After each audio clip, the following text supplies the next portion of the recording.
public is a challenge. And a challenge, I believe, must be accepted. What do you think? We all have that moment on the stage when we go blank. Have you ever freezed on the stage? Well, I have seriously freezed on the stage once at my school. Speaking in front of the crowd means having to go through sleepless nights, nervousness, deadlines, and many rounds to the toilet when you're just about to start. Am I right? Okay guys, my name is Michelle and today I'm going to share with you some valuable suggestions that will help you speak better publicly. So stay tuned to this session as I share some tips to help you understand the mistakes that you've been committing all this while speaking publicly. You're watching Skillo-Media, the place to learn skills for the real world. There is an age-old saying, a good speech is like a pencil. It has to have a point. For this very reason, you might sit the entire week to frame the right points by adding some big words and some very good vocabulary to make it look good. You might also make enough PowerPoint presentations with pictures, graphics, and figures. But you're losing on something here. The majority of your time would be spent on preparing the content for the event, as in what you're going to speak. But what we miss out is how to speak. We spend a lot of time thinking what to say, but not enough time thinking how to say. So let me give you a heads up. Let me tell you how the figures are. Researchers say that lasting impression is more directly tied to our voice and body language. So to my shock, content and words play only 7% of the role in communicating. And I was absolutely surprised to find out. Then what does the other 93% depend on? If it's not about what you're saying, then voice takes 38% and body language 55% of what you're speaking. Isn't that a shocking statistic to you? A person's ability to speak and communicate to an audience largely depends on the body language rather than on the content, rather than on what you're speaking. So body language is like a text you send to a friend. If you're polite and funny, the vibes are good. But if you put in sarcasm, you mess up the good conversation. So if your body language is not nice, you mess up your entire relationship with the audience during the public speech. So make sure you don't hurt the sentiments of the people who are listening to you. Rather, you focus on a positive and happy way to deliver your speech, which is best reflected in your body language and your voice. So concentrate on how to say more than what to say.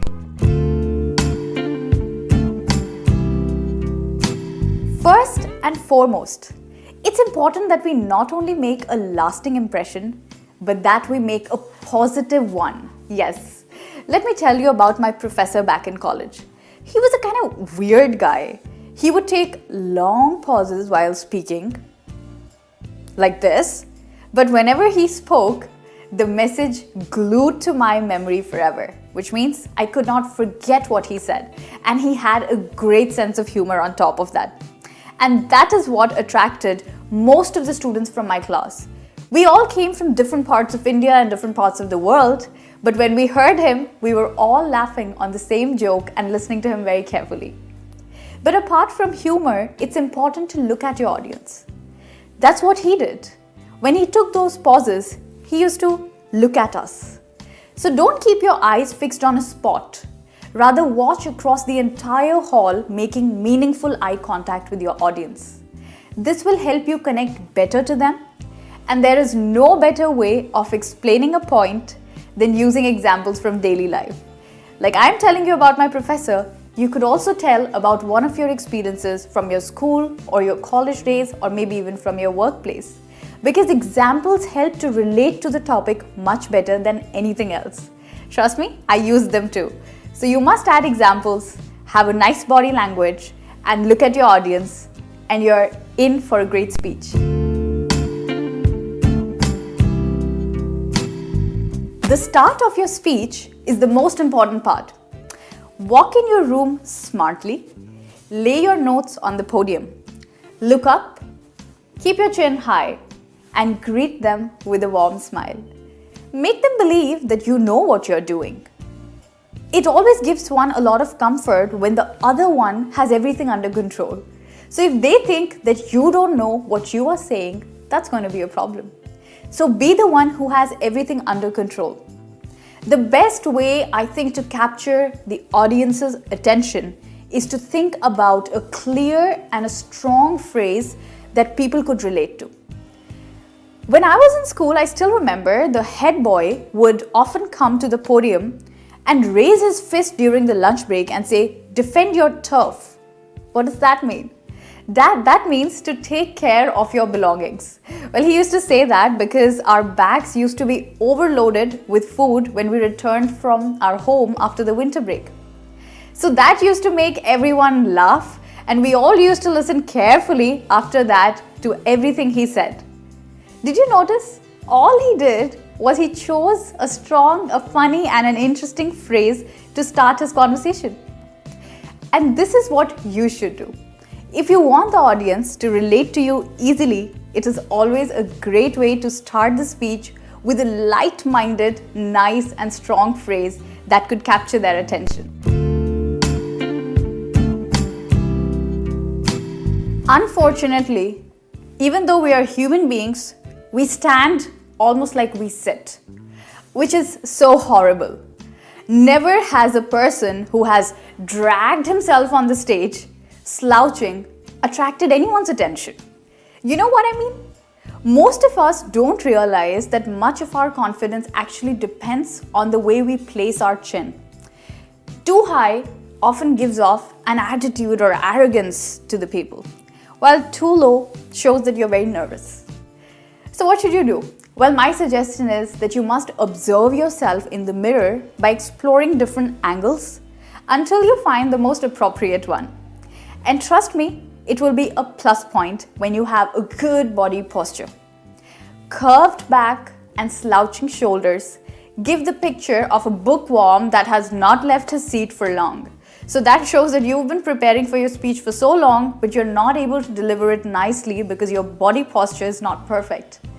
So if you can get taller without lifting your feet off the ground, then what you need to do is you need to make sure that your back is straight, and that's how you present yourself when you start your speech.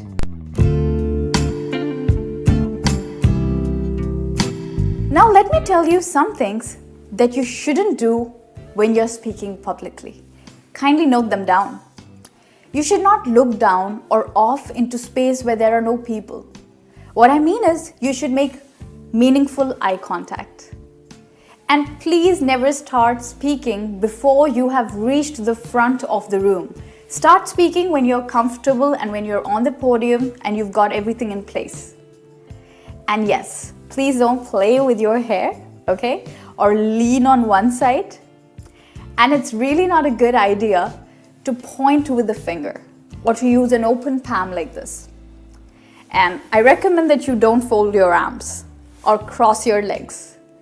And it's also not good to sway from side to side because you're not exercising. And do not turn your back to the audience because that is a very bad sign and it shows like you're not interested. So these are the don'ts of public speaking. I hope my tips have benefited you today, and to top it all, you must remember that nothing can be achieved without confidence. So before you work on anything else that I have told you today, make sure that whatever you speak has loads of confidence and you speak it with courage. So these are the tips for public speaking for you, and I hope they are very useful for you as well. Thank you for watching me on Skillo-Media, the place to learn skills for the real world. I'll see you guys very soon. Bye-bye.